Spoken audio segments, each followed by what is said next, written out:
मी चांगली आहे, तुम्ही? आवाज येतोय? मी पण बरी आहे, पण नेटवर्क बरं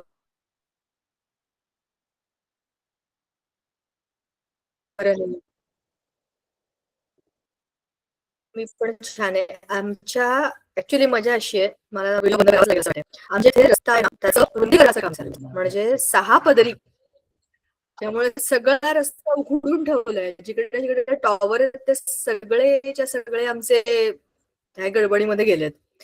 म्हणून हा नेहमी प्रॉब्लेम येतो की कुठलंही सिम कार्ड, कुठलंही नेटवर्क, वायफाय काही असेल तरी पण आम्हाला सगळ्यांना या एरियातल्या लोकांना हा नेटवर्क इश्यू येतोय.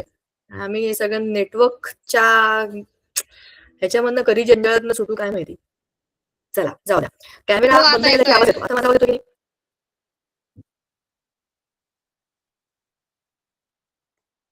परफेक्ट. असे आपल्याला बुक समोर ठेवायची आहे. वेळ पण झाली, आपण सुरू करूया. आपला हा लेसन जो आपण सुरू केला होता, एलिमेंट्स ऑफ ग्रुप 13, 14, 15, त्याच्यामध्ये आपण अनेक गोष्टी पाहिल्या होत्या, बरोबर? सगळ्यात पहिल्यांदा तर आपण कंपॅरिझन केलं 1, 2 म्हणजे फर्स्ट एस ब्लॉक एलिमेंट. आता हे बंद होणार आहे. हो हो, व्हेरी गुड, खूपच छान. तर कांट शेअर का बाई, काय झालं? चांगलं वायफाय सुरू आहे. हा चला, आपण हळूहळू सुरू करूया त्याला.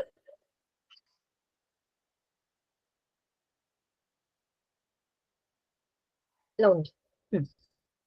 तर 13, 14, 15 ग्रुपच्या एलिमेंटचा जेव्हा आपण अभ्यास थर्ड म्हणजे 2, नंतर कार्बन ग्रुप म्हणजे 14 ग्रुप, आणि 15 म्हणजे बेरिलियम, बरोबर ना? नायट्रोजनचा म्हणजे त्याच्या खालचा बेरिलियमचा, असे जे सगळेचे सगळे 13, 14, 15 असे 3च्या 3. उगाच पेनामध्ये गेले होते मी. हा, तर अशा अनेक ह्याचा आपण बघितला होता. त्या प्रत्येक ग्रुप मधल्या अनेक एलिमेंटचा अभ्यास जेव्हा आपण केला, व्हर्टिकल केला, नंतर ग्रुप वाईज केला, आणि मग लेफ्ट टू राईट त्याच्यामध्ये कसे कसे चेंजेस होत गेले ते पण आपण पाहिले. आपण we were on 9th lesson, so वरती जायला पाहिजे आपण. येस, मग आज हा लेसन संपणार आहे आपला, जसं आपण बोललो होतो. तर वरून खाली जेव्हा आपण येतो, म्हणजे फ्रॉम अप टू कॅरेक्टरिस्टिक कशा बदलतात, त्यांचं नेचर बदलतं, कारण की ते हेवी होत जातात, बरोबर? ऍटम्स हेवी होतात, त्यांची साईज वाढते, ऍटॉमिक रेडियाय, आयनिक रेडियाय वाढत जातात. फर्स्ट, सेकंड आणि थर्ड आयनायझेशन एन्थॅल्पीज त्यांच्या कशा वाढत जातात, हे आपण ऑलरेडी पाहिलं होतं. मग त्याचे आपण केमिकल प्रॉपर्टीज जेव्हा बघितल्या, तेव्हा त्याच्यामध्ये हे सगळेचे सगळे जे आहेत हे ह्या वर्टिकल ग्रुप मधले मेटल, मेटलॉइड्स आणि नॉन मेटल्स असे ग्रुप आहेत. दार पूर्ण बंद करायचंय काय? सो मेटल, नॉन मेटल आणि मेटलॉइड असे तीनही टाईपचे एलिमेंट्स प्रत्येक वर्टिकल ब्लॉक मध्ये आहेत. सो त्यांचे त्याप्रमाणे त्यांचे जे काही आपण रिएक्टिव्हिटी बघितली किंवा त्यांचे केमिकल नेचर जे बघितले, हे त्यांच्या हिशेबाने होते, बरोबर? मग आपण त्या सगळ्यांचे ॲलोट्रोप्स पण बघितले, म्हणजे कार्बनचे ॲलोट्रोप आपण बघितले. आपल्याला ते 9वीला पण होते. डायमंड, त्याच्यानंतर ग्रॅफाईट, फ्युलेरिन आणि मग ग्राफिन, आणि मग नंतर आपल्याला कार्बन नॅनोट्यूब्स हा एक नवा पार्ट याच्यामध्ये होता. फॉस्फरसचे आपण जे मागच्या वेळेला 2 हे ॲलोट्रोप्स पाहिले होते, त्याच्यामधला एक होता व्हाईट फॉस्फरस म्हणजे येलो फॉस्फरस, आणि दुसरा होता रेड फॉस्फरस. रेड फॉस्फरस जो आहे इट इज नॉन पॉयझनस, पण हा बनतो कसा? येलो फॉस्फरसला आपण जास्त हीट केलं किंवा त्याला आपण रिॲक्ट करवलं एकमेकांबरोबर, तर ते सिंगल ऍटम किंवा सिंगल मॉलिक्युलचं एक अशी लॉंग चेन बनते, पॉलिमरायझेशन दिसतं त्याच्यामध्ये. म्हणजेच काय, येलो कलरच्या आपल्या फॉस्फरसना जर आपण एकत्र आणलं, एका माळेमध्ये ओवलं, तर त्याची रेड कलरच्या फॉस्फरसची एक नवी माळ बनते. म्हणजे red phosphorus is derive from the yellow phosphorus, बरोबर? आता हे झाले आपल्या यांच्या ॲलोट्रोप्स बद्दल. आता पुढचा मुद्दा जो होता तो होता आपल्याला आता ह्या सगळ्यांच्या ॲलोट्रोप्स नंतरच्या मुद्द्याकडे आपल्याला जायचंय. आपल्याला ह्यांच्या सगळ्यांचे आता इम्पॉर्टंट मॉलिक्युल्स कोणते ते चेक करायचे. आता सगळ्यात पहिल्यांदा 13 ग्रुप मधला जो बोरॉन आहे, त्या बोरॉनचा ट्रायक्लोराइड म्हणजे BCl3 हा एक मॉलिक्युल आपल्याला दिलेला आहे. नाव जस्ट थिंक ऑफ इट. हे आपल्याला का दिलेत? प्रत्येक ग्रुप मधले रिप्रेझेंटेटिव्ह मॉलिक्युल्स आपल्या समोर आहे. बोरॉन सेंटरला आणि बाजूला 3 क्लोरॉन. तुम्हाला माहितीये एक वर्तुळ जर आपण काढलं तर पेन पेन पेन बंद होऊ नको रे बाबा. हा चला, हा चला असं आपण समजूया की आपण एक वर्तुळ काढलं, एक सर्कल, एका सर्कलला मध्यभागी सेंटर आहे आणि या सेंटरचे तुम्ही 3 भाग केले इक्वल, तर काय होईल? एक पूर्ण वर्तुळ 360 डिग्रीचं असतं, आपल्याला माहिती आहे ना, 360 डिग्रीज डिवायडेड बाय 3 असं जर केलं तर आपल्याला प्रत्येक अँगल जो मिळतो तो किती असतो? 120 डिग्री. बरोबर आहे की नाही? It's a complete circle. ह्याचे तुम्ही 3 पार्ट केले, so you will have one angle that is equal to 120 degrees. नाव it's a trigonal planar. Trigonal म्हणजे 3 अँगल पण एकाच प्लेन मध्ये. असा तुम्ही जर याला 3 डायमेन्शनल बघितला तर वरून खाली असा याचा ऍक्सिस जाईल आणि गोल 3 क्लोरीन ऍटम्स बसलेले तसं दिसेल आपल्याला. ठीक आहे. It's a non polar molecule. Non polar या शब्दाचा अर्थ आहे की त्याच्यामध्ये क्लोरीन, बोरॉन ह्यांच्यामधले जे काही इलेक्ट्रॉन्स आहेत हे इकडे कमी तिकडे जास्त असे नाही आहेत, हे नॉन पोलर आहे. ठीक आहे. दुसरं काय आहे? It is sp2 hybridise. sp2 चा अर्थ आहे एक s ऑर्बिटल आणि 2 p ऑर्बिटल, म्हणजे एकूण मिळून किती झाले? 3. 1 + 2 किती झाले? 3. मॅम 3 ऑर्बिटल म्हणजे 3 कोण? बोला. तुम्ही स्क्रीन शेअर केली का? हो. अरे हे काय इथे आलं? Can't share your screen. मी आता शेअर केली आणि मला वाटलं शेअर झाली आणि इथे आलं होतं you can't share your screen. Thank you for telling me this. मी आपलं इमॅजिन करते, मी ते चित्र काढलं तुम्हाला दिसतंय. हो, नाही. आता दिसतंय का बघा? हो आता दिसतंय. आता दिसतंय. ओके. माझ्या ह्याच्यावरती मी स्क्रीन शेअर केलं आणि इथे आलं होतं त्या आपल्या ह्या पेजवरती आलं होतं you can't share the screen. पुन्हा केलं तेव्हा ते झालं. ऑलराईट, ठीक आहे. बघा, सॉरी, मला अंदाज नव्हता की तुम्हाला हे दिसत नाही. पण बघा, आता मी तुम्हाला ह्याच्या आधी फक्त जनरल इन्स्ट्रक्शन सांगितल्या जे आपण ऑलरेडी बोललो होतो की आपण ह्या फॉस्फर वगैरे ह्या सगळ्याचे आपण ॲलोट्रॉप्स पाहिले. आता खरा टॉपिक आपला इथे सुरू झाला होता जो होता बोरॉन ट्रायक्लोराइड पासून. आपण प्रत्येक ग्रुप मधल्या इम्पॉर्टंट एलिमेंट्सचे आपण काय बघतोय? त्यांचे इम्पॉर्टंट मॉलिक्युल्स बघतो. तर पहिला आहे boron trichloride. As the name suggests, it is having 1 boron and 3 chlorines. So BCl3 is the molecular formula. हा काय एक कोव्हॅलंट कंपाऊंड आहे. ह्यातला सेंट्रल बोरॉन जो आहे तो sp2 हायब्रिडाइज. आताच मी तुम्हाला सांगितलं S1 आहे आणि P2 आहे, म्हणजे काय झालं? एकूण 3 ऑर्बिटल्स झाले. 3 ऑर्बिटल म्हणजे 3 बॉन्ड. सो आता बघा, मध्यभागी बोरॉन, आजूबाजूला 3 क्लोरीन.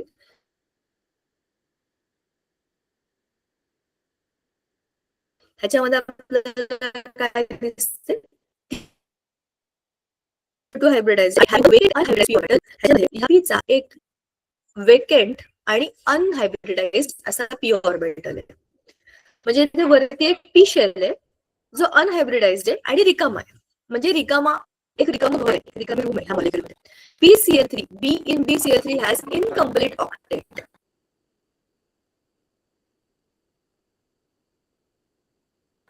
त्याचा ऑक्टेट कसा आहे? 3 बॉन्ड म्हणजे किती झाले? 6 इलेक्ट्रॉन. आपल्याला किती पाहिजे? 8 इलेक्ट्रॉन. आता इथे एक रिकामा ऑर्बिट होता पण त्याच्यामध्ये इलेक्ट्रॉन भरले गेले नाही, म्हणून this is an example of incomplete octet. आता तुम्हाला आठवतंय का ऑक्टेट रूलला? आपण मागच्या लेसन मध्ये जे बघितलं होतं की ऑक्टेट रूल मध्ये प्रत्येक मॉलिक्युलने 8 इलेक्ट्रॉन त्याच्या आउटर मोस्ट शेल मध्ये आणले पाहिजे असा तो रूल म्हणतो. पण आता काय, ह्याच्यामध्ये आपल्याला हे दिसतं की या BCl3 सारख्या मॉलिक्युलमध्ये 3 बॉन्ड आहेत. 3 बॉन्ड आहे म्हणजे 8 इलेक्ट्रॉन होऊच शकत नाही. So it is an example of incomplete octet. ह्या डिस्क्रिप्शन मधला प्रत्येक शब्द महत्वाचा आहे. If this comes in your exam, you have to write each and everything. It's a covalent compound. ह्याच्यामध्ये बोरॉन हा sp2 हायब्रिडाइज्ड आहे.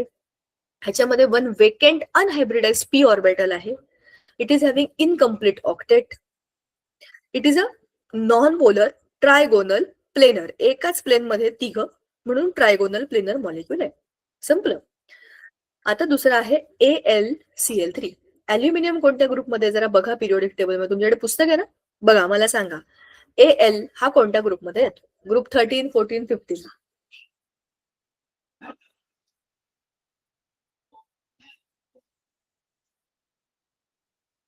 पिरियोडिक टेबल न बघता पण मी तुम्हाला सांगेन, पण I want you to see the position of aluminium in the periodic table.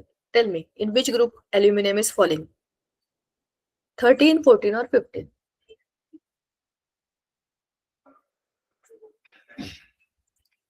कोणीही सांगा, फक्त लवकर सांगा.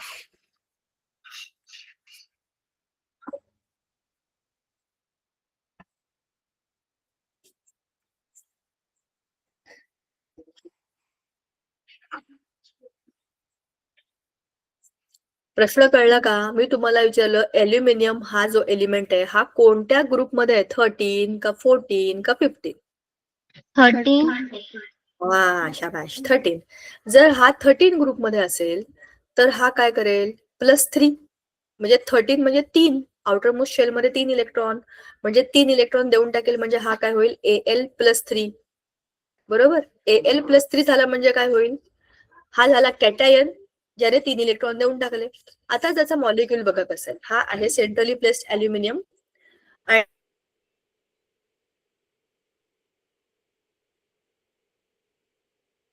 आणि ह्याच्यामध्ये आहे 3 क्लोरीन. 1, 2 आणि 3. आता हा ॲल्युमिनियम जो आहे तो आहे बोरॉनच्या खाली, बरोबर की नाही? चेक करा. बोरॉनच्या खाली किती ॲल्युमिनियम?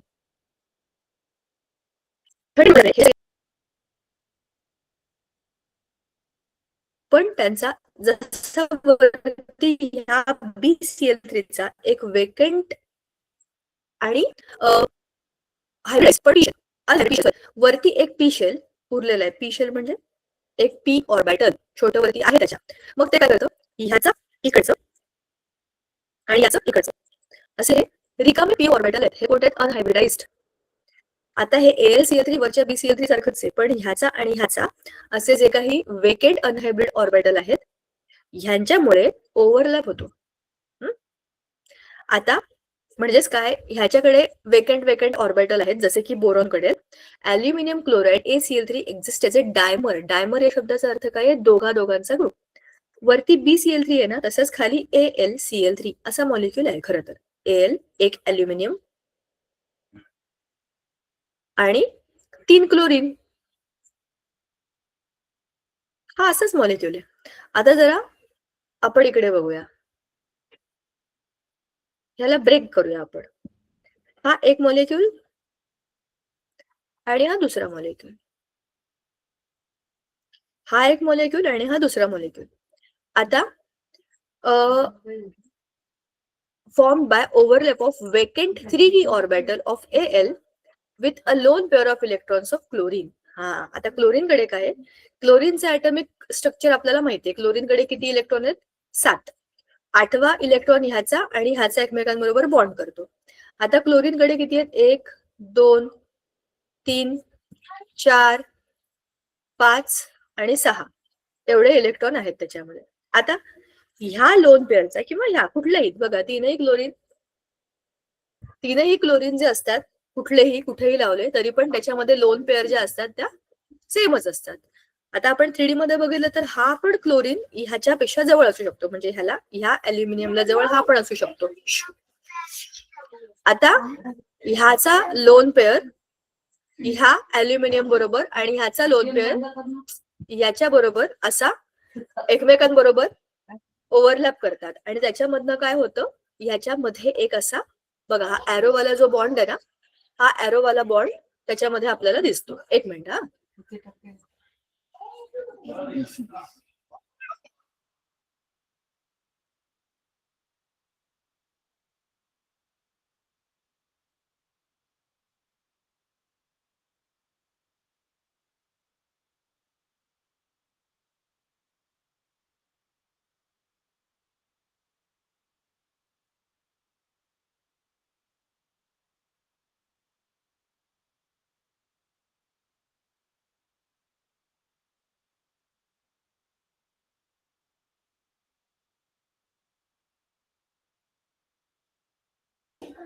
हा, तर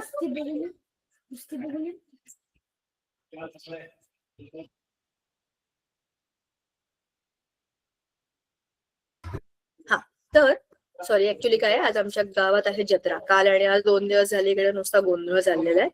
सो हे होणारच होतं. ठीक आहे, तर सॉरी फॉर दॅट. पण आता बघूया आपण AlCl3 चे 2 मॉलिक्यूल जेव्हा एकमेकांना ओव्हरलॅप करतात तेव्हा त्यांच्यामध्ये कोऑर्डिनेट बॉन्ड बनतात. म्हणजे लोन पेअर जी असते की नाही, ही दुसऱ्या वेकेंट शेलमध्ये जाऊ शकते. ही लोन पेअर या शेलमध्ये जाईल, ह्याची लोन पेअर या वेकेंट शेलमध्ये जाईल. अशा पद्धतीने जिथे बॉन्डिंग होतं तिथे डायमर बनू शकतात. डायमर या शब्दाचा अर्थ काय? दोन मॉलिक्यूल एकमेकांना ओव्हरलॅप करतात रिकाम्या ऑर्बिटल्स मध्ये. आता तिसरा मॉलिक्यूल जो आपल्याला दिलेला आहे तो आहे ऑर्थोबोरिक ऍसिड किंवा बोरिक ऍसिड. बोरिक ऍसिड तुम्हाला माहिती आहे का? बोरिक पावडर सारखा बोरिक ऍसिड हा शब्द तुम्ही ऐकला असेल. The orthoboric acid has central boron atom bound to 3 OH groups, and the solid orthoboric acid has layered structure, crystal structure, in which trigonal planar BOH3 units are joined together by hydrogen bonds. आता ह्याच्यामध्ये तर एक वेगळीच गोष्ट आहे बघा. याच्यामध्ये आहे मध्यभागी बोरॉन. ह्या बोरॉनच्या बाजूला इकडे आहे ओ, इकडे आहे ओ, इकडे आहे ओ. ह्या ऑक्सिजनला लागला इकडे हायड्रोजन, इकडे लागलाय हायड्रोजन. प्रत्येक ऑक्सिजनला हायड्रोजन आहे. म्हणजे हे आता स्ट्रक्चर कसं झालंय? H3BO3. आता जस्ट इमॅजिन करूया आपण तिथं काय काय चाललंय. सेंट्रली प्लेस्ड बोरॉन, याला मी आता रेड कलरने करते. Boron is at the centre. त्याच्या आजूबाजूला, प्रत्येक बोरॉनच्या आजूबाजूला 3 हायड्रोजन 3 ऑक्सिजन. 3 ऑक्सिजन तर झाले इकडे आणि त्याला लागलेले 3 हायड्रोजन. असा हा बोरॉन. यांच्या आजूबाजूला 3 ऑक्सिजन आणि त्यांच्या आजूबाजूला 3 हायड्रोजन. परत हा बोरॉन, त्यांच्या आजूबाजूला 3 हायड्रोजन आणि 3 ऑक्सिजन, H3BO3. हे युनिट आहे. मग आपण त्याला शॉर्टकट मध्ये कसं लिहिणार? BOH thrice. मध्यभागी बोरॉन आणि OH 3 ग्रुप. कारण काय आहे? बोरॉन याची व्हॅलेन्सी आहे 3. BOH OH. करेक्ट? हे असं आहे. ह्या ओ ला इकडे पुढे H, इथला O, ह्याला पुढे H आणि इथला ऑक्सिजन आणि ह्याला पुढे हायड्रोजन.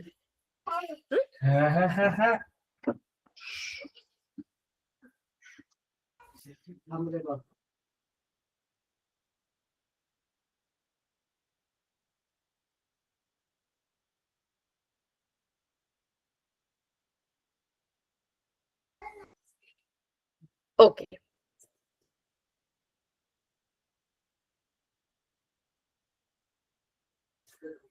हा, आता ह्याच्यामध्ये आपल्याला हे जे स्ट्रक्चर आहे हे आणखी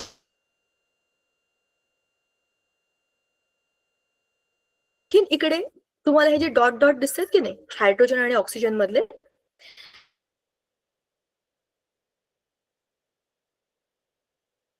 ह्याला म्हणतात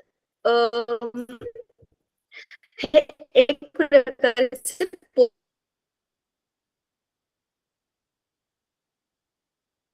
पोलार बॉन्ड्स असतात. कारण की हायड्रोजन आणि ऑक्सिजन ह्या दोघांमध्ये बघितलं तर ऑक्सिजन हा जास्त इलेक्ट्रोनेगेटिव्ह आहे. म्हणजे हायड्रोजन ऑक्सिजन बॉन्ड मधला इलेक्ट्रॉन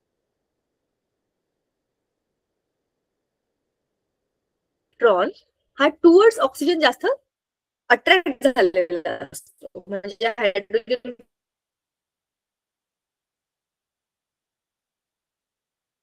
कडे असतो डेल्टा पॉझिटिव्ह, म्हणजे छोटासा पॉझिटिव्ह बॉन्ड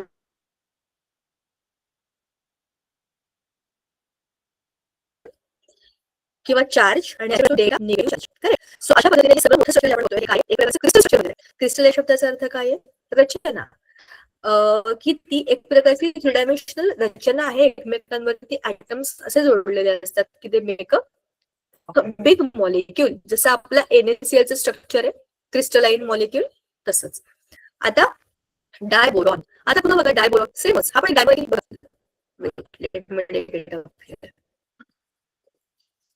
डायबोरॉन. डाय शब्दाचा अर्थ आहे 2. हा एक बोरॉन, हा एक बोरॉन, डायबोरॉन. आणि त्याच्या बाजूला आता बोरॉनच्या मागे 3च, हे 3 आणि ह्याचे हे 3. आणि जसं आपण मगाशी बघितलं की जे एम्प्टी पेअर्स आहेत त्या एम्प्टी पेअर्स एकमेकांबरोबर ओव्हरलॅप करून डायमर. हा बघा ना, हा चंद्रपुरी सारखा जो बॉन्ड की नाही हा H चा ओव्हरलॅप आहे, पण लॅटरल ओव्हरलॅप, कम्प्लिटली ओव्हरलॅप करत नाही. They are just overlapping each others orbital आणि त्याच्यामध्ये काय करतात लॅटरल ओव्हरलॅप. त्याला आता किती झाले? 1 अधिक 3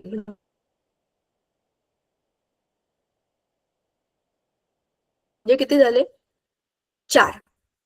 बरोबर.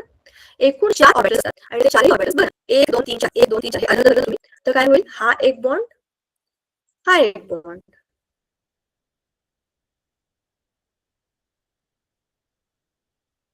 या बोरॉनचा हा एक बॉन्ड आणि हा एक bond.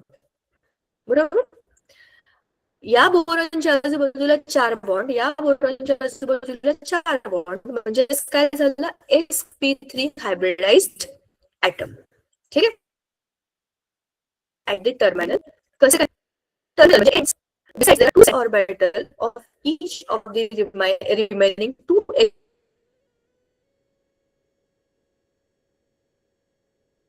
atoms simultaneously overlap with half weight of hybrid orbital of 1 bond. आणि जे वेगळे orbital ते ओव्हरलॅप करतात आणि मग काय बनतं? 3 centered 2 इलेक्ट्रॉन बॉन्ड. 3 सेंटर आहेत 1 2 3 पण त्यातला एक हा वेकेंट आहे. बरोबर. 2च इलेक्ट्रॉन आहेत पण 3 सेंटर मध्ये फिरतात असे. ठीक आहे. In diboron, 2 B atoms and 1 terminal H atom lie in one plane. म्हणजे हे सगळ्याच्या सगळं एका सिंगल प्लेन मध्ये होत आहे. म्हणजे एका प्लेन मध्ये, एका प्लेन अर्थ काय? एकच प्रतल. म्हणजे एक्स ऍक्सिस वाय ऍक्सिस असं काही नाही. एक तर एक सगळ्याच्या सगळे एक्स मध्ये किंवा सगळ्याचे सगळे Y axis. And they lie symmetrically above and below this plane. याच एका प्लेनच्या आजूबाजूला सिमेट्रिकली ते लागलेले आहेत. बघा ना, एकच प्रतल आहे हे. ह्याच्यामध्ये हा बोरॉन हा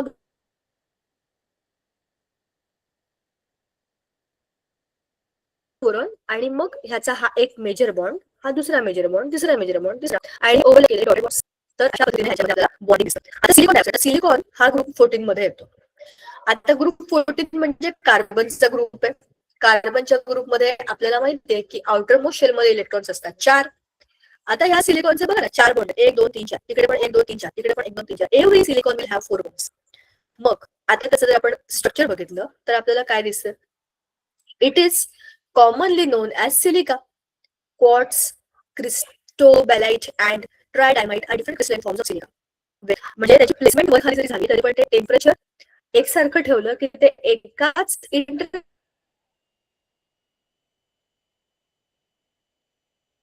कन्व्हर्टेबल म्हणजे या सुटेबल सगळ्यात stable silicon dioxide is a covalently unstable liquid solid in which each silicon atom is covalently bound in tetrahedral manner to 4 oxygen atoms. जे आपण मग हेच बघितलं इकडे इकडे मग इकडे पण ऑक्सिजन आहे आणि इकडे पण ऑक्सिजन आहे. बघा ना, एक सेंटरचं सिलिकॉन बघूया आपण. हा बघा सेंटरचा सिलिकॉन, ह्याच्या चारही बाजूला ऑक्सिजन आहे.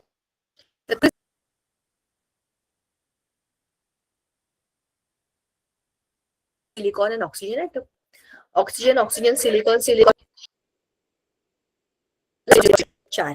मग ते 4 ऑक्सिजनला बॉन्ड करतं आणि ह्या दोघं परत ऑक्सिजनच्या पुढे सिलिकॉन अशी एक फ्रेम बनते. आता नायट्रिक ऍसिड HNO3 हे स्ट्रॉंग ऍसिड आहे वापरतो. म्हणजे जे केमिकल्स जे हार्श केमिकल्स वापरतो ऍसिड्स मध्ये त्याच्यामधलं HNO3 हे one of the famous acids आहे. HNO3 nitric acid it is a strong oxidising mineral acid. बरोबर की नाही? आपण आत्ताच बोललो ऑक्सिडाइज करतं म्हणजे काय करतं? स्वतः रिड्यूस होतं. स्ट्रक्चर बघा कसं आहे. Centrally placed nitrogen,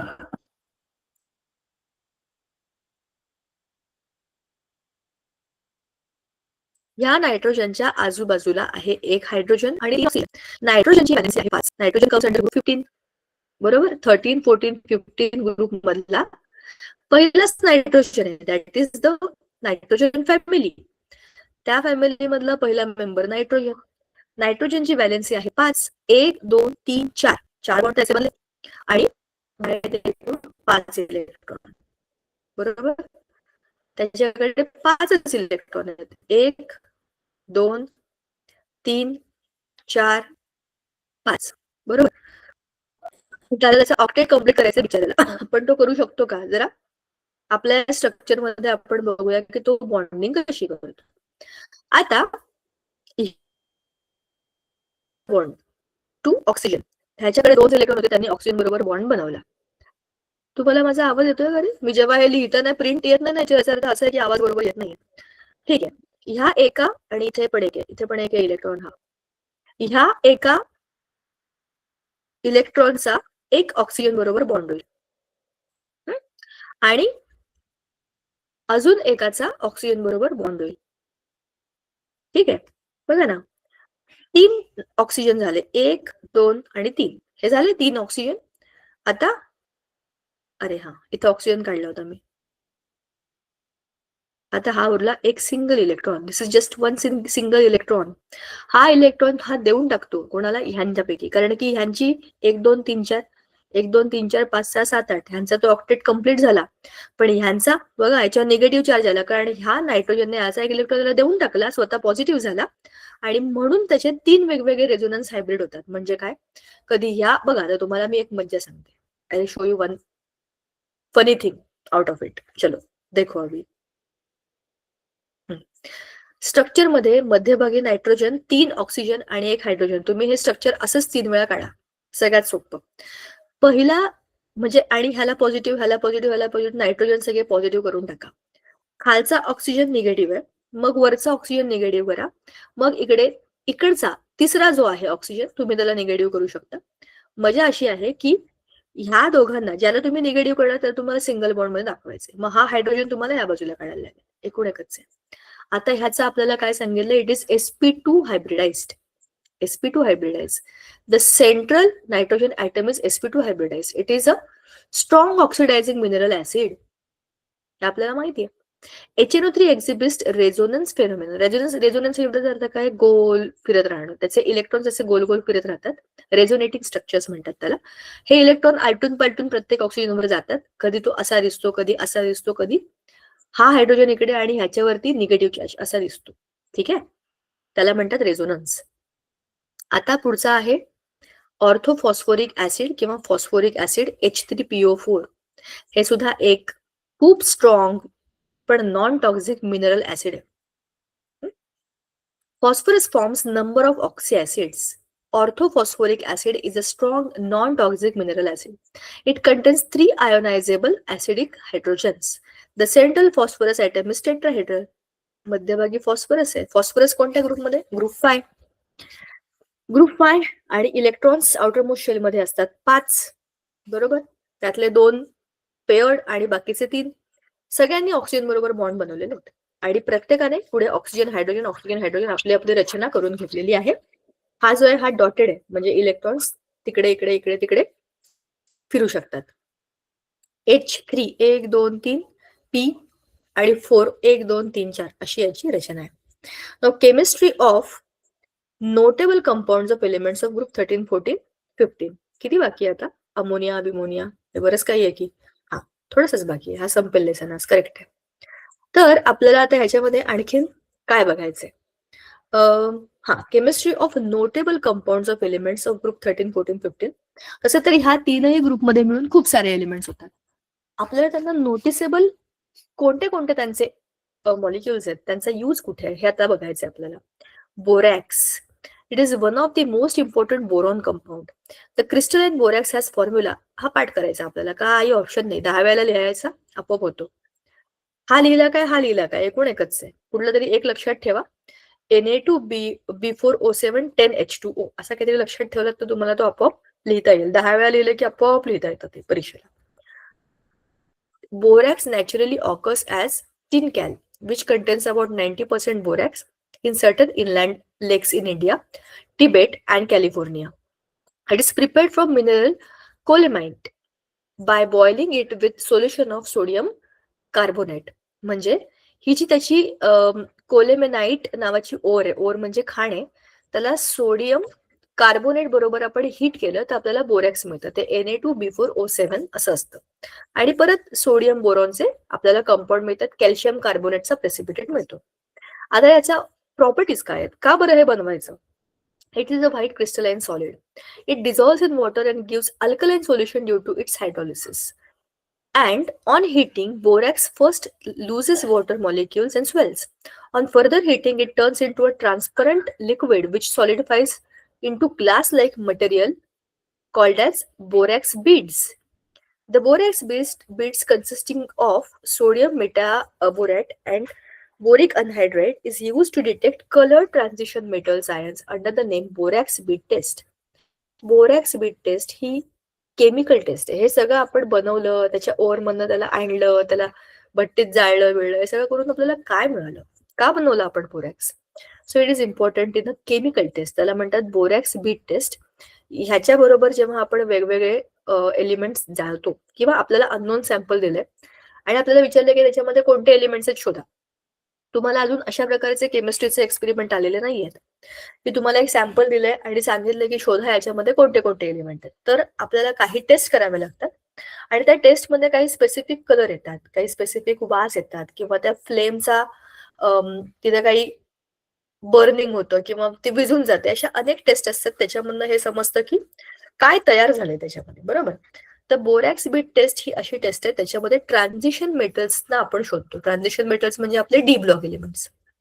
D block element शोधायचे असतील आपल्याला तर आपल्याला बोरॅक्स बीट टेस्ट करावी लागेल. म्हणजे काय होईल, त्याच्यामधनं कलर्स येतील. ट्रान्झिशन मेटल्स हे मल्टिपल कलर्स दाखवतात आणि त्या फ्लेमचा जो कलर असतो त्याच्यावरून आपण सांगू शकतो की हा मेटल कोणता असेल. बघा, when borax is heated in a Bunsen burner, flame of cobalt oxide on a loop of platinum wire, a blue colored COBO2 twice bead is formed. ही जी टेस्ट आहे ना, बोरॅक्स बीट टेस्ट, ही आम्ही कॉलेजमध्ये केली होती. I tell you how to do it. बोरॅक्सची अशी पावडर असते आणि एक अशी आपण कसा चमचा असतो बघा आपला मॅगी खाण्याचा चमचा, तसा होल्डरवालं एक असं लूप असतो. लूप म्हणजे वायर, टंगस्टनची ती वायर असते, जशी आपली कॉपर वायर असते की नाही तशी, ती त्याला मागे असं होल्डर असतं. आपल्याला हे धरायचं असतं. ही जी टंगस्टन वायर आहे ह्याला गरम करायचं. म्हणजे फ्लेम असते की नाही आपली केमिस्ट्री लॅबमध्ये बर्नर असतात, त्या बर्नरवरती ही फ्लेम तापवायची. ही तापली की त्याला त्या बोरॅक्सच्या बीडमध्ये ठेवायचं. मग ते बीड त्याला येऊन चिटकतात. मग ते बीड पुन्हा एकदा आपण त्या फ्लेम मध्ये धरायचे. मग ते ट्रान्सपरंट होतात, हा एकदम ट्रान्सपरंट, आरपार दिसत काचेसारखे असेल. आणि मग त्यांना आपल्या सॅम्पलमध्ये टाकायचं आणि मग पुन्हा त्याला बर्नरवरती ठेवायचं. म्हणजे काय होतं, मग आपल्याला जो काही रंग दिसतो तो त्या आलेल्या एलिमेंटचा रंग असतो. बघा ना, इथे त्यांनी काय दिलेलं आहे, हे खरं खरं असं होतं बरं का. आणि खूप वेगवेगळ्या रंगाच्या आपल्याला फ्लेम्स दिसतात. म्हणजे एकदम अशा ग्रीन कलरच्या, येलो कलरच्या, ऑरेंज कलरच्या, रेड कलरच्या, अशा रंगाचे, जसे आपण फटाके फोडतो बघा, लाल, पिवळे, हिरवे असे रंग त्यांना दिसतात ना, तशाच फ्लेम म्हणजे ही ज्योत, त्या ज्योतीमध्ये असे कलर्स बदलतात. ते त्या एलिमेंट्स असतात आणि ते एलिमेंट्स असतात ट्रान्झिशन मेटल्स. हे कोणते हे शोधण्याकरता ही बोरॅक्स बीट टेस्ट केली जाते. बघा, इथं वरती पण दिलेलं आहे की हे हीट केलं ना की हे ग्लास लाईक मटेरियल सारखं होतं, म्हणूनच त्याला बोरॅक्स बीट टेस्ट मध्ये वापरतात. आता हायड्रोलिसिस मध्ये मी ही मग अशी केमिकल रिएक्शन नाही वाचली होती. Na2B4O7 plus 7H2 will give you NaOH. NaOH काय आहे, स्ट्रॉंग अल्कली. बरोबर. मग ह्याच्या मॉलिक्युलला तुम्ही हीट केलं तर तुम्हाला काय मिळेल, पाणी त्यातलं निघून जाईल. Water of crystallization will be given out आणि it will be an amorphous form, म्हणजे पावडर फॉर्म मध्ये. त्याला पण तुम्ही आणखीन हीट केलं तर तुम्हाला काय मिळेल, सोडियम बोरॉन ऑक्साईड आणि B2O3. ह्याला म्हणतात बोरॅक्सचे बीड.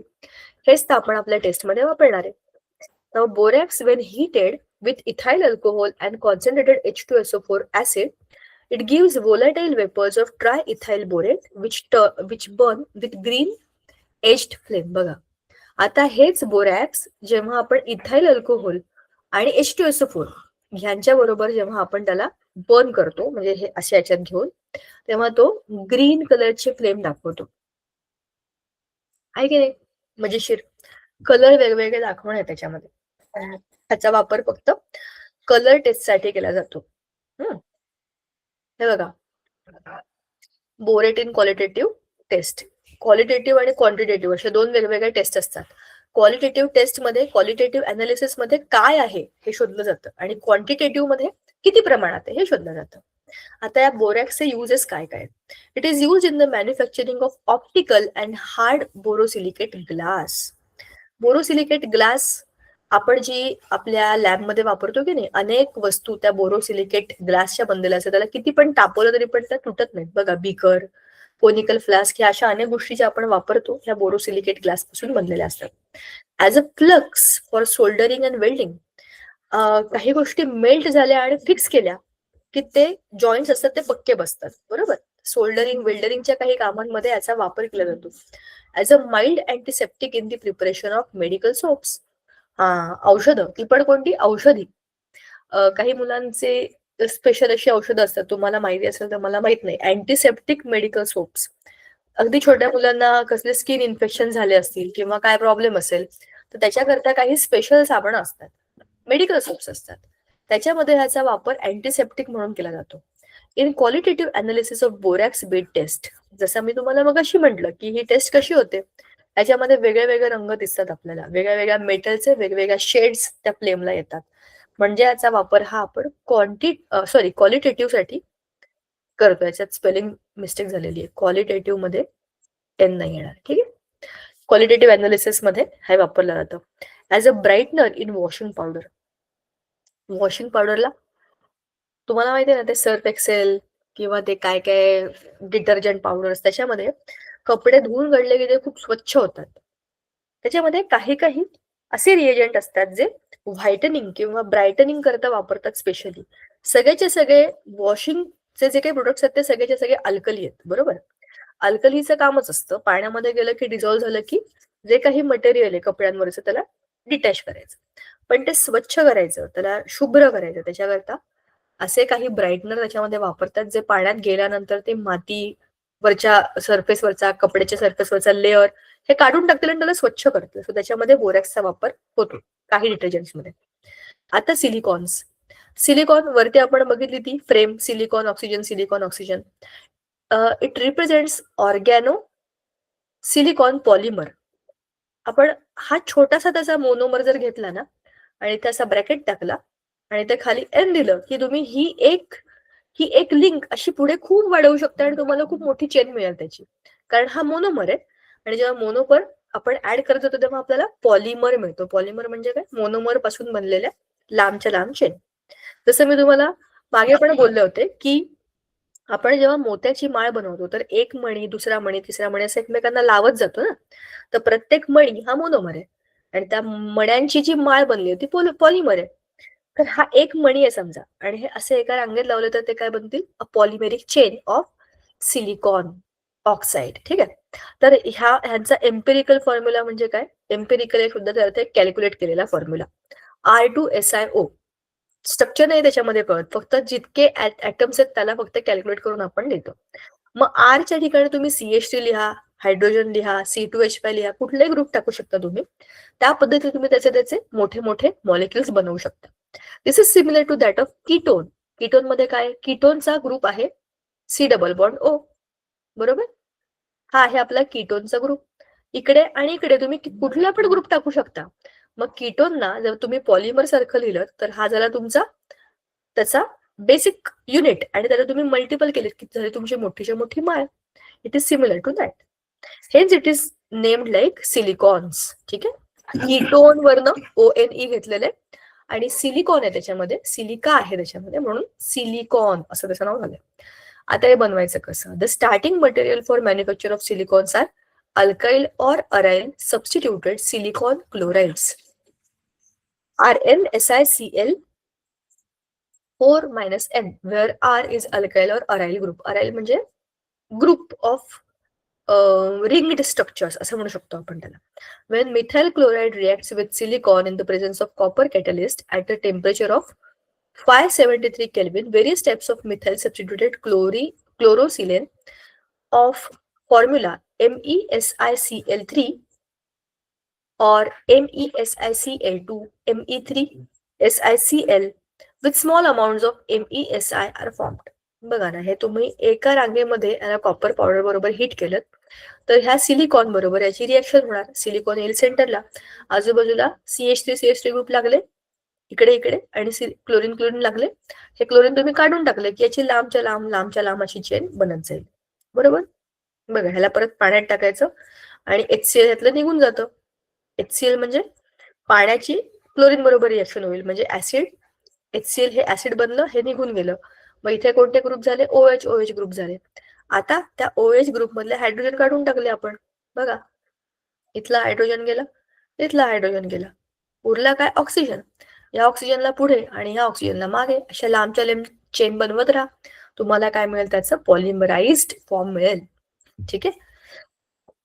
अशा पद्धतीने आपण हे बनवू शकतो. आता ह्याच्या प्रॉपर्टीज काय? दे आर वॉटर रिपेलंट, म्हणजे पाण्याला दूर ठेवणारे. They have high thermal stability, खूप जास्त गरमी पण ते बेअर करू शकतात. They are good electrical insulators, म्हणजे ह्याचा वापर अशा ठिकाणी पण करू शकतो आपण जिथे इलेक्ट्रिसिटी कंडक्ट नाही करायची. म्हणजे काय पाहिजे? गरम असेल तरी चालेल, शॉक लागणार नाही आणि पाणी पण ह्याच्यापासून लांब राहील. They resistant to oxidation and chemicals, त्यांची रिएक्शन होत नाही कशाबरोबर, रेड्यूस होतात ना, ऑक्सिडाइज होतात. म्हणून they are used in insulating materials for electrical appliances. याच्यावर बेस्ट काय असू शकतं? माणसाला शॉक पण बसणार नाही, इलेक्ट्रिसिटी पण वाहून नेली जाईल, त्याच्यावर पाण्याचा पण परिणाम होणार नाही, शॉर्ट सर्किट होणार नाही. शिवाय किती पण गरम झालं आतून, मेटल असतं ना शेवटी ते गुड कंडक्टर, ते किती पण तापलं तरी पण बाहेर त्याचा काहीच प्रॉब्लेम होणार नाही. So it is used as a insulating material. It is used as water proofing of fabrics.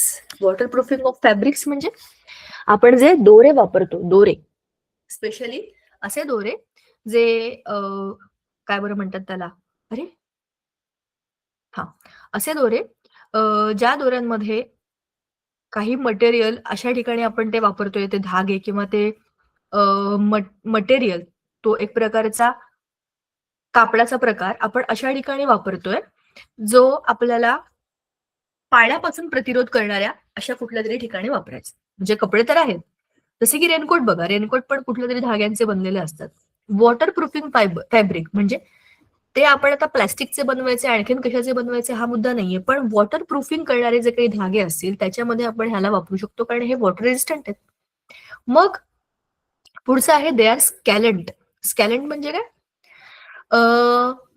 हे असे रिएजंट असतात जे की पाण्याला लांब ठेवतात. म्हणजे पाण्याला लांब ठेवल्यामुळे त्याचा वापर हा कुठल्या तरी वेगळ्या वेगळ्या मशिनरीमध्ये, ज्याच्यामध्ये पाण्याचा काही त्रास होऊ नये किंवा पाण्यामध्ये बंद होऊ नये अशा ठिकाणी ते वापरलं जातं.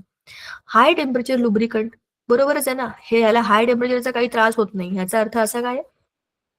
गरम ठिकाणी याला वापरू शकतो आपण. For mixing in paints and enamels to make them resistant to high temperature and sunlight and chemical. म्हणजे किती भारी वस्तू आहे ही तुम्ही कुठल्याही ठिकाणी वापरा, ज्याच्यामध्ये तापमानाचा काही प्रॉब्लेम नाही, केमिकल्सचा काही प्रॉब्लेम नाहीये आणि पाण्याचा काही प्रॉब्लेम नाही आला. म्हणजे हा कुठल्याही गोष्टीला आपण ऍज अ रेजिस्टंट किंवा इन्सुलेटर म्हणून वापरू शकतो. अमोनिया. अमोनिया हा गॅस आहे, हा आपल्याला माहिती आहे. हा वेगवेगळ्या प्रमाणामध्ये हवेमध्ये पण असतो. तुम्हाला माहिती असेल तर जेव्हा एखादा पदार्थ खराब होतो, सडतो, डिग्रेड होतो, तेव्हा त्याच्यामधनं विचित्र वास येतो. तो वास हा अमोनियाचा असतो. अमोनिया हा खूप पंजंट स्मेल देणारा गॅस आहे. पण हा बनवायचा कसा? हा बनवायचा असा, युरिया त्याला पाण्यामध्ये घातलं की हे NH4 ट्वाइस CO3 आणि मग त्याच्यातनं अमोनिया, पाणी आणि कार्बन डायऑक्साईड. हा लॅबोरेटरीमध्ये आपण बनवू शकतो. आणि अमोनियम सॉल्ट म्हणजे अमोनियम सॉल्ट वेगवेगळे, त्यांना डिकम्पोज करून बघा ना, NH4Cl हा एक अमोनियम सॉल्ट आहे. ह्याला कॅल्शियम हायड्रॉक्साईड बरोबर तुम्ही त्याला जर रिएक्ट केलं तर अमोनिया गॅस मिळतो, कॅल्शियम क्लोराईड आणि पाणी मिळतं. खूप मोठ्या प्रमाणामध्ये अमोनिया बनवायचा असेल त्याला हॅबर्स प्रोसेस म्हणतात. हे तुम्ही युट्यूबवर शोधा, तुम्हाला इझिली त्याचा मस्त व्हिडिओ मिळेल. आता ह्याच्या प्रॉपर्टीज काय आहेत? हे एक कलरलेस गॅस आहे आणि याचा एक अतिशय विचित्र उग्र घाणेरडा वास असतो. ह्याचा फ्रीजिंग पॉइंट 198.4 केल्विन आणि बॉइलिंग पॉइंट आहे 239.7 केल्विन. हा पाण्यामध्ये खूप लवकर विरघळतो आणि त्याचं aqueous solution of NH3 is called as liquor ammonia. त्या पाण्याचाही वास येतो. आता ह्याच्या प्रॉपर्टीज काय आहेत? Chemical properties. हा बेसिक आहे, कारण की अमोनिया, नायट्रोजन, बरोबर, तर हा पाण्याबरोबर रिएक्ट करतो तेव्हा हा NH4OH- असं रिएक्ट करतो आणि मग तो HCl, H2SO4 ह्या वेगवेगळ्या ऍसिड बरोबर पण सॉल्ट्स बनवतो. मग खालच्या त्याच्या रिएक्शन या तशाच आहेत बघा. Aqueous solution of ammonium precipitates out as a hydroxide or metals, म्हणजे त्याचे ते हायड्रॉक्साईड्स बनवतो. तो हायड्रॉक्साईड NH4OH बरोबर रिएक्ट केल्यावरती SO4 ग्रुप चेंज केला त्याने आणि हायड्रॉक्साईड बनवला. ह्याच्या वेगवेगळ्या केमिकल रिएक्शन्स आपल्याला दिलेल्या आहेत. ह्या इझी आहेत, फार कठीण नाहीये. आता युजेस काय? It is used in manufacture of fertilizers. का बरं या अमोनियाचं एवढं आपल्याला पडलंय, एवढा घाण वास येतो आणि एवढा विचित्र आहे हा गॅस? तर का पण? कारण की हा गुड फर्टिलायझर आहे. Urea, di ammonium phosphate, ammonium nitrate या अनेक वेगवेगळ्या खतांमध्ये याचा वापर होतो. Manufacture of some inorganic compound like nitric acid, म्हणजे ऍसिड बनवायचं असेल नायट्रिक ऍसिड तरी पण आपल्याला हे घ्यावं लागेल. रेफ्रिजरंट म्हणजे liquid ammonia. Laboratory reagent in qualitative and quantitative analysis. बघा दोघंही कोणता एलिमेंट आहे आणि किती प्रमाणामध्ये हे शोधायचं असेल तर या दोघांमध्ये, पण याला लॅबोरेटरी रिएजंट म्हणजे काय, लॅबमध्ये वापरला जातो. अशा पद्धतीने हा अमोनिया हा एक युजफुल गॅस आहे रिसर्चमध्ये सुद्धा आणि लॅबमध्ये सुद्धा. पण अशा पद्धतीने आपला हा धडा आज इकडे संपला. पुढच्या वेळेला आपला नवा धडा सुरू होईल, जो की आहे स्टेट्स ऑफ मॅटर. मस्त धडा आहे हा, सोपा, इंटरेस्टिंग. पुढच्या वेळेला हा आपण स्टार्ट करूया. मला वाटत नाही फार मोठा असेल. स्टेट्स ऑफ मॅटर आहेत. सॉलिड, लिक्विड, गॅस आपल्याला ऑलरेडी माहिती आहेत. त्याच्यामध्ये कसे कसे डायपोल इंटरॅक्शन्स असतात ते दिलेले आहेत आपल्याला. वेगवेगळे फोर्सेस, वेगवेगळे बॉन्ड्स, गॅशियस फॉर्म मध्ये काय काय प्रॉपर्टीज असतात त्या. ओके, काही काही प्रॉब्लेम्स आहे त्याच्यामध्ये. अरे वा वा वा, ठीक आहे ठीक आहे, चालेल. पुढच्या वेळेला हा लेसन करूया आपण आणि मग तेव्हा तेव्हा पुन्हा भेटूया. ठीक आहे, चला, थँक्यू सो मच. बाय मुलांनो.